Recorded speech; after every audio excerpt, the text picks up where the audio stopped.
আসসালামু আলাইকুম ভিউয়ার্স, সবাই কেমন আছেন? আশা করি ভালো আছেন। আজকে দেখাবো আপনাদের একদম সহজ উপায়ে পোলাও রান্নার রেসিপি। প্রথমে চুলায় আমি পাতিল দিয়ে নিলাম, তার মধ্যে সাদা তেল দিয়ে নিচ্ছি। পোলাও রান্নাটা খুবই সহজ, একদম সাদা মাটা পোলাও হবে একটা। আমার বাসায় কিছু গেস্ট আসছে, তাই রান্না করলাম, ভাবলাম আপনাদের সাথে শেয়ার করি। সবাই হয়তো জানেন, তারপরেও নতুন যারা রান্না করেন তাদের জন্য কাজে লাগছে। এই তো তেলের মধ্যে কিছু তেজপাতা, দারচিনি আর এলাচ দিয়ে দিলাম। এরপর পেঁয়াজ দিয়ে এটাকে ভাজা ভাজা করব।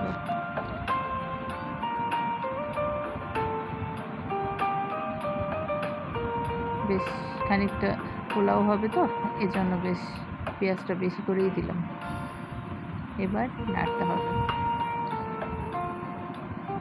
এখানে ভিডিওতে হয়তো একটু কম সময় দেখা যাবে, তবে বেশ ভালো সময়ই নাড়তে হয় পেঁয়াজটা, কারণ পেঁয়াজ একটু হালকা বাদামি বাদামি হলে তখনই ভালো হয়। পুরো বেরেস্তা করব না, জাস্ট হালকা বেরেস্তাটা করব। এই তো হয়ে আসছে একদম হালকা একটা ব্রাউন কালার।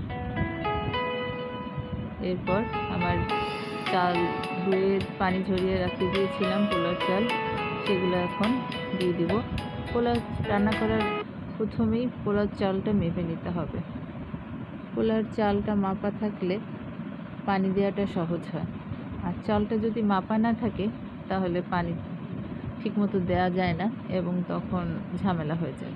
যেমন আমি পোলাও চালে যদি 1 পট চালের পোলাও রান্না করি তাহলে 2 পট পানি দিই সেই পটেরই।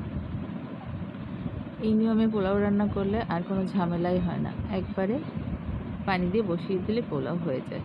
এই তো আমি এখন চালটাকে তেল সাথে ভালো মতো নেড়ে চেড়ে একটু ভেজে নিচ্ছি। এর মধ্যে লবণটা দিয়ে নিচ্ছি। আমি পোলাওয়ের পানিতেও মাঝে মাঝে লবণ দিই, মাঝে মাঝে চালের সাথেও দিই ভাজার সময়। এক সময় দিলেই হলো, এটা কোনো ব্যাপার না। এই যে ভাজা ভাজা করে নিচ্ছি, তাহলে গন্ধটা সুন্দর ছড়ায়। আমি এখানে চিনি গুঁড়া চাল নিয়েছি।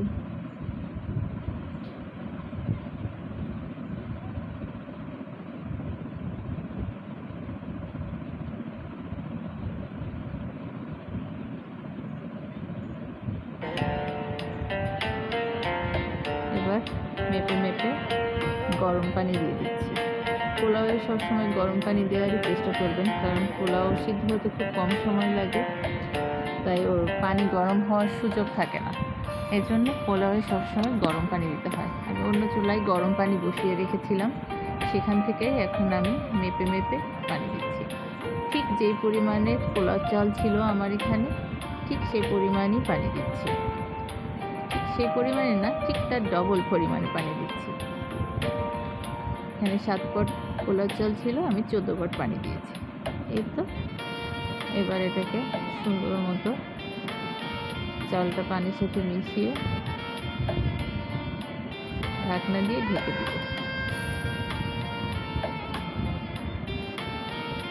পোলাও হতে কিন্তু খুব বেশি সময় লাগে না, অল্প কিছু সময়ের ব্যাপার মাত্র।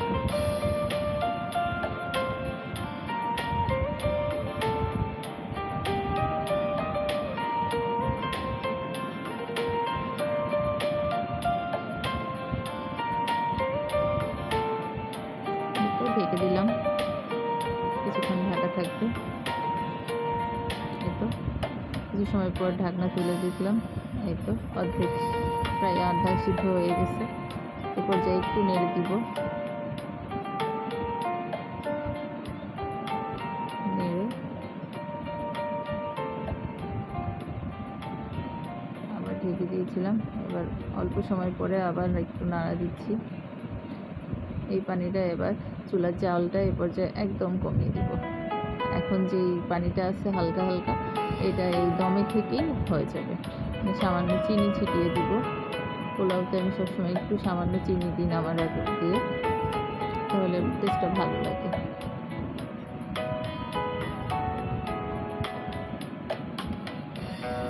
চিনি দিয়ে একটু সুন্দর করে আবার নেড়ে দিব। দিলাম ছিটিয়ে।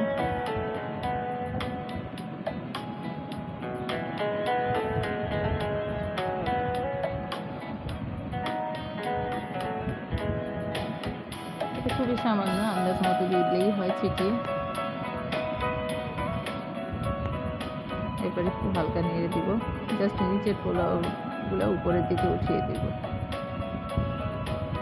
বেশি কিছু করা লাগবে না। এরপর সুন্দর করে সমান করে বিছিয়ে এটা আবার ঢাকা দিয়ে রাখবো। এবার খুব অল্প আছে যেহেতু থাকবে, বেশ কিছু সময় ঢাকা দিয়ে রাখলেই হবে।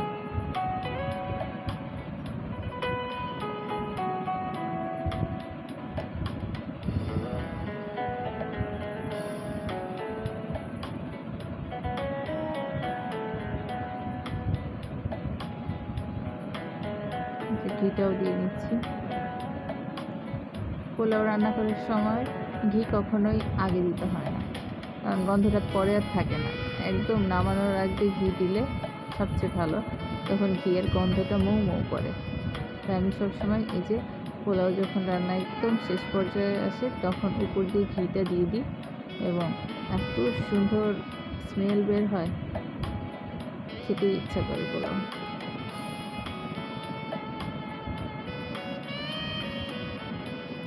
বেরেস্তা করে রাখা ছিল, বেরেস্তার রেসিপি আমার ইউটিউব চ্যানেলে আছে, আপনারা চাইলে দেখে নিতে পারেন। যদিও খুব সহজ সোজা সাপটা রেসিপি।